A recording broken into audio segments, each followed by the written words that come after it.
歡迎嚟到用嘴巴去旅行嘅葡萄牙篇。我哋今日整呢個葡式豬肉煮蜆。呢個食譜嘅份量咧已經夠5至6個人食㗎啦。肉咧我就用咗1.2 kg 嘅豬梅肉，咁就切大粒啦。咁呢個肉咧我哋係要早1晚醃嘅。咁醃料方面咧，材料包括橄欖油45毫升、白酒200毫升、蒜頭大概5至6粒啦，月桂葉大概3大塊到，鹽同埋白胡椒粉各半茶匙。辣椒仔3湯匙，同埋紅椒粉1湯匙嘅。我哋將頭先所有嘅醃料材料咧放落去個豬肉度，撈勻佢哋，然後再蓋上保鮮紙，擺喺雪櫃1晚就 OK 啦。好啦，咁我哋睇下咧，除咗我哋醃好咗嘅肉之外咧，仲有咩其他嘅材料啦？3湯匙嘅麵粉，鹽同胡椒粉各1湯匙，芫茜1大紮，紅椒粉1茶匙，橄欖油我哋總共用咗100毫升，1個洋葱。2個薯仔，如果你中意食薯仔嘅話咧，你可以自己增加個份量嘅。2個番茄，2隻辣椒仔，2粒蒜頭。蜆方面咧，我係用咗呢個急凍嘅沙白嘅，每包有大概12粒到，我就用咗2包嘅。當然啦，你可以用新鮮嘅蜆啦，咁但係我個人咧就比較中意用呢一隻急凍嘅蜆嘅，因為一嚟我懶啦，我貪佢方便啦；二嚟咧就係我貪佢包嘢入邊咧係包含咗啲蜆汁嘅，咁所以我覺得可以令到碟嘢咧係更加味道豐富啊。好啦，我哋準備啲食材先咯。薯仔咧，我哋會將佢切粒，跟住倒大概20毫升嘅橄欖油到啦，跟住然後我哋會加鹽、胡椒粉，或者你如果想嘅話，你可以加啲香草啊咁樣啦。咁然後我哋就將佢兜勻佢啦。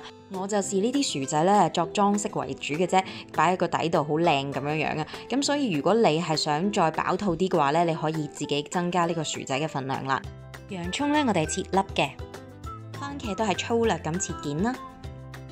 蒜頭同埋辣椒咧都係切粒嘅，然後我哋將醃嘅肉咧由嗰啲汁入邊咧撈翻出嚟，咁但係個汁咧千祈唔好掉喎，我哋陣間會用到佢哋嘅。跟住我哋將3湯匙嘅麵粉咧加落去啲肉度啦，仲有1湯匙嘅鹽同埋1湯匙嘅胡椒粉，咁我哋咧就將佢撈勻佢之後，會將啲肉咧煎香佢嘅。好啦，一切準備就緒，我哋可以開始煮啦。首先個鑊入邊咧就加入我哋剩翻嘅80毫升橄欖油啦，燒熱咗之後咧，我哋就煎香嗰啲豬肉啦。啲肉都比較多嘅，所以我哋咧分大概2至3批去煮啦。啲油好澎湃啊，所以我用咗呢個隔油網啊，超級好用。我哋用呢個麵粉包住啲肉去煎呢，係容易比較煎得金黃色啲嘅。同埋我哋之後將所有嘢煮埋一齊嘅時候呢，嗰個麵粉都有咧收汁嘅作用嘅。好啦，煎香晒所有肉呢，咁我哋可以撈起備用啦。跟住唔使洗鑊噶啦，直接咧加呢個洋葱落去炒香佢，炒到半透明狀態到啦，咁我哋就可以加埋啲蒜頭啦。跟住炒下炒，跟住咧我哋就可以再加呢個辣椒啦。咁我加咗少少鹽調味嘅，咁然後咧再加埋呢個1茶匙嘅紅椒粉啦，同埋呢一個番茄再一齊炒嘅。跟住我又加咗呢一個1湯匙嘅糖去調味嘅，咁呢一個都係可加可唔加嘅，冇所謂嘅。炒到咁上下呢，我哋可以將啲肉回鑊啦，咁同埋將之前醃肉嘅汁呢都倒埋落去嘅。咁你睇下啦，啲汁如果好似唔係好夠呢，咁我哋要加啲水呢，直至到係冚到大概啲肉一半到啦，跟住冚蓋，然後中小火大概燜佢15至20分鐘到啦，視乎你啲肉幾大嚿啦。與此同時咧，我哋將啲薯仔粒咧係擺入氣炸鍋嗰度，180度炸佢25分鐘到啦。咁如果你用焗爐都可以嘅，220度大概焗佢30分鐘到啦，直至到佢金黃色嘅。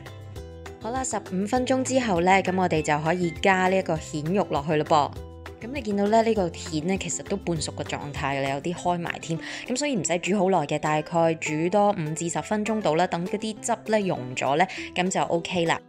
好啦 ，check 下啲蜆啦，係咪開晒啦？咁跟住咧，然後我哋可以加呢一個芫茜落去，再兜埋一齊嘅，咁就搞掂噶啦。我哋嘅薯仔咧都可以出爐啦，咁我哋就可以準備上碟咯。咁首先我哋會將啲薯仔擺喺底啦。跟住咧就可以將啲豬肉同埋蜆擺上面啦。咁你見我咧係用個篩去撈起上嚟嘅，因為我唔想一次過加咁多汁落去。咁我之後咧都有再擺啲汁落去嘅，但係因為我唔想啲薯仔咁快腍啊，同埋我想講個汁真係好好味嘅，所以其實因你個人喜愛啦。如果你中意多汁嘅話咧，你可以擺多啲落去啦。擺靚靚之後咧，就可以再灑啲芫茜上面做裝飾。呢碟葡式豬肉煮蜆就完成啦。咁我一開始咧都覺得呢個豬肉同埋蜆嘅配搭咧比較會唔會好奇怪㗎？咁但係其實咧真係出奇地夾嘅，仲有佢個汁真係超級好食啊！佢又有肉嘅鮮味啦，又有蜆嘅鮮味啦，咁又鹹鹹地，跟住咧嗰啲番茄又酸酸地，跟住入邊又有少少酒香味。其實抵咗啲薯仔咧點咗啲汁之後咧，亦都係食到唔停口嘅。我會繼續分享更加多葡萄牙同埋世界各地唔同嘅菜式嘅，記住 like 同 subscribe 我個 channel 啦。下次 Mina's Hungry Planet 用嘴巴去旅行見，拜拜。